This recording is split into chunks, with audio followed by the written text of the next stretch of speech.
Oscar Tshiebwe has been invited to the 2023 NBA Draft Combine, and I think that after this Combine is over, he should stay in the NBA Draft.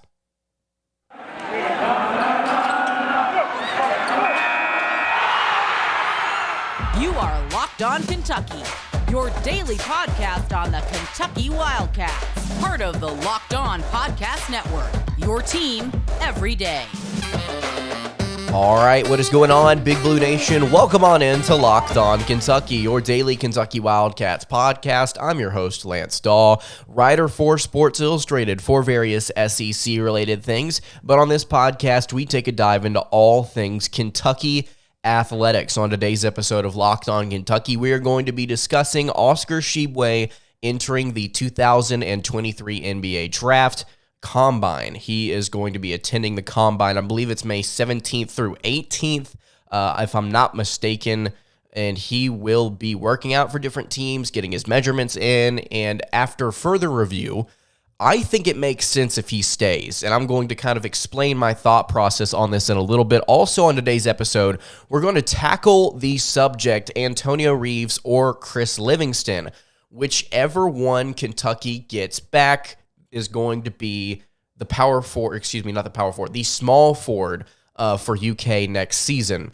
Which one would we rather have? I'm going to dive into that later on in the show. Thank you so much for making Locked On Kentucky your first listen every single day. Want to remind everybody out there that we are free and available on all platforms. If you're watching on YouTube, subscribe to the show. It would mean a ton to us here if you subscribe to the show. I think we just actually surpassed 4,300 subs. Thank you to everybody who has subscribed recently to kind of hop on the bandwagon, join the fun, join the ride. If you're listening on podcast, follow there as well. Join us up at Locked On UK on Twitter. On top of that, if you've got any thoughts, questions, concerns, YouTube comments or socials are where you can always find me. So, Oscar Tshiebwe has received an official invite to the NBA Combine, first reported by Adam Zagoria. Tshiebwe is among the invitees expected to attend the Combine in Chicago next week. It is set for Tuesday, May 18th through the 20th. Not 18th through 19th. That is per Drew Franklin of KSR. Also, Cason Wallace, in case you're wondering, is also expected to be attending this NBA Combine as well. I think this is a good thing for Tshiebwe. The process here has been relatively quiet based on what I've seen online and what I've heard from different people that I know that would understand the situation. But according to also KSR, the response that Oscar Tshiebwe has gotten through this early period of being declared for the NBA draft is, quote, lukewarm, end quote, at best, according to Jack Pilgrim of KSR. Not great reviews by some NBA teams, according to Kentucky Sports Radio. Pilgrim also noted he has wanted to turn pro if the right opportunity presented itself. Teams believe he could find a role on a roster thanks to his niche as an elite rebounder, but it would be a grind to get there. A guaranteed deal could move the needle in favor of the NBA, but that is not likely at this point. So, here we are. Once again, as we have been for a long period of time now, Kentucky basketball in limbo because they've got a player that is being invited to the Combine, and Oscar Tshiebwe, that they may want to come back. They are apparently looking for a replacement at the same time, but not pursuing as hard as they could be in the portal because they still want him to come back. He wants to stay through the process as long as possible. I think it's best for both parties if Tshiebwe stays in the draft. I've come to that conclusion. I may get cold taked. If he comes back, I don't think it's a bad thing for Kentucky. I want to be clear to anybody out there listening that may say, how could you dog Oscar Tshiebwe? I'm going to explain why I think it's beneficial in a second. You hear the reports. Lukewarm. Not that great of a process thus far. He's going to have decent measurables as far as wingspan, and I think he's going to test well when it comes to rebounding and such at the Combine. But outside of that, I really do have my concerns with what Tshiebwe could be getting feedback on. I think his height, his IQ in defensive situations is probably going to be under question. It's going to be a mixed bag. It has been a mixed bag. It's going to continue to be a mixed bag through this process.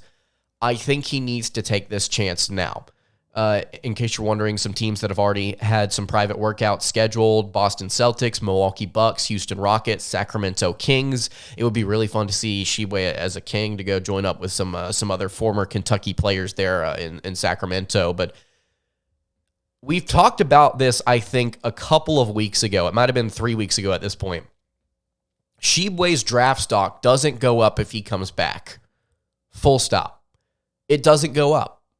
And to be honest with you, I don't know if he's going to be able to replicate the production that he has had over the past 2 seasons, not necessarily because of problems that he has individually, but because of the new surroundings he's going to have on this new Kentucky team. One of you asked in the YouTube comments, and I'm actually going to tie this into today's episode.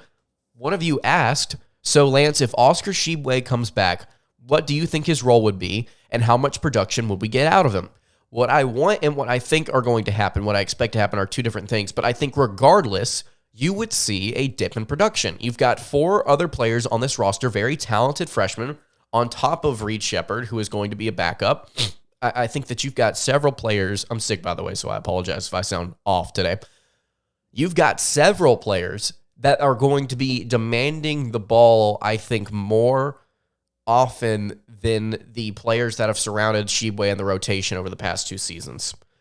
I may be wrong on that, but I think Rob Dillingham is going to be somebody that scores a lot for Kentucky. DJ Wagner is going to be 12-plus points per game for the Wildcats as well. I think Justin Edwards is going to be explosive and very fun to watch for Kentucky. He's going to be asking for the ball. Aaron Bradshaw is a workhorse down low. I really am intrigued to see what he looks like because of his versatility at that 4 spot. There are several players that are not and I'm not saying these players are bad. I'm just saying they did not ask for the ball as much. They played their role very well. There's not a Ty Washington, a Davion Mintz type of backcourt, a Severe Wheeler type of backcourt where they're looking to give the ball to Tshiebwe instead of score more often than not.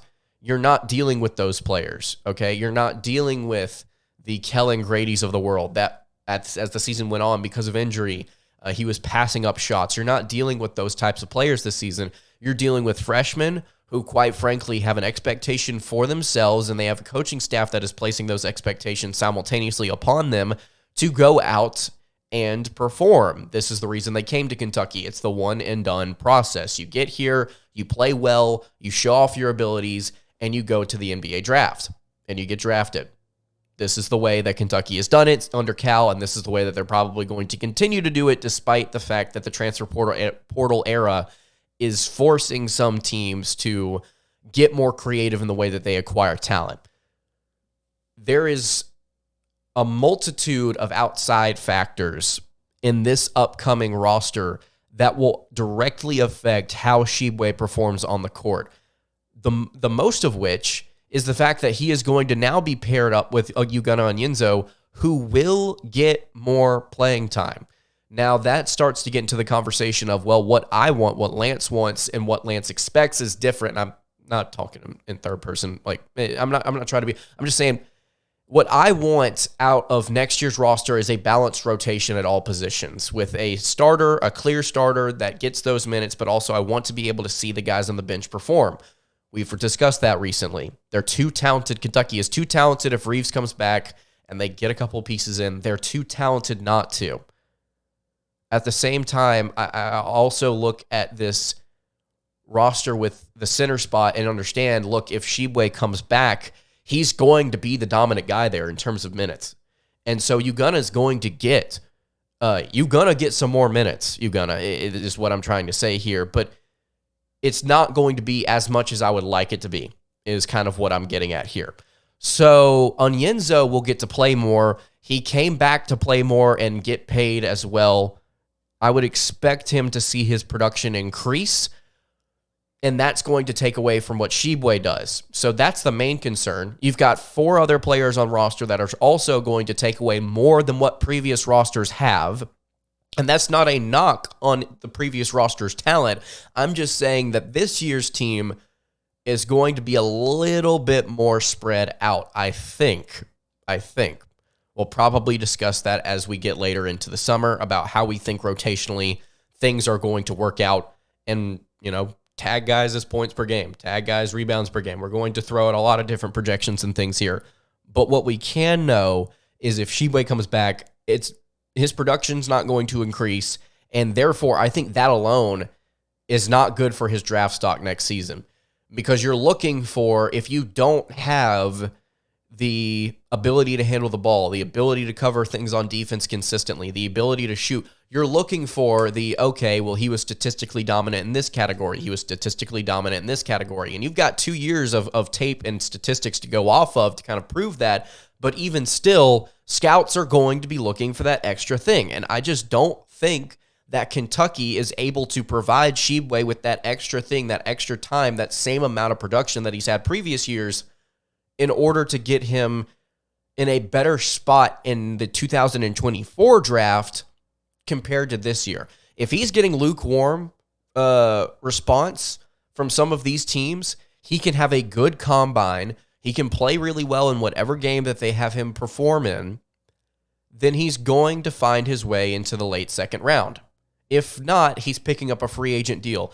I understand the fact that Tshiebwe could come back and he could make a lot more money than he could heading to the NBA draft, which is why I think for him, if he decides to come back, it's not a bad thing for Kentucky at all. Not a bad thing at all. They get a really experienced player back in the portal, a leader that Kentucky has relied on for 2 straight seasons now. He's a great individual based on the way that he carries himself and portrays himself nationally. I think that on the court, he's a really hard worker. He would be great for Kentucky's locker room with all of these younger players in here. But for him and for Kentucky, I think it would make more sense if he moves along now to save himself from risking the chance of not getting drafted at all. Because you can make the money now, right? You can make the money now with NIL, but how much is that going to last you? How long is that going to last you relative to an NBA contract that you can grind through? Knowing Tshiebwe's personality that he has displayed to the media and to everybody watching, I would not be surprised if he would want to take on that challenge. At the same time, I'd also not be surprised if he wanted to make a couple of more million or more in one more season with UK. So I want to ask you guys, what do you think Oscar Tshiebwe should do? Should he stay in the NBA draft? Should he come back to Kentucky? You can leave that in the YouTube comments below, or you can hit me on the socials at Locked On UK. I want to dive into another topic with Kentucky basketball's roster here. Chris Livingston or Antonio Reeves. Who should the Wildcats expect to return? Who should they want to return? Who do I want to return? We'll dive into that in just a second. Before we do that, though, I want to tell you guys about our friends over at FanDuel. You need to make a fast break over to FanDuel right now because the NBA playoffs are I believe they're in the conference semifinals right now with some really good games going on, some really good series going on, some good Kentucky players playing very well on top of this.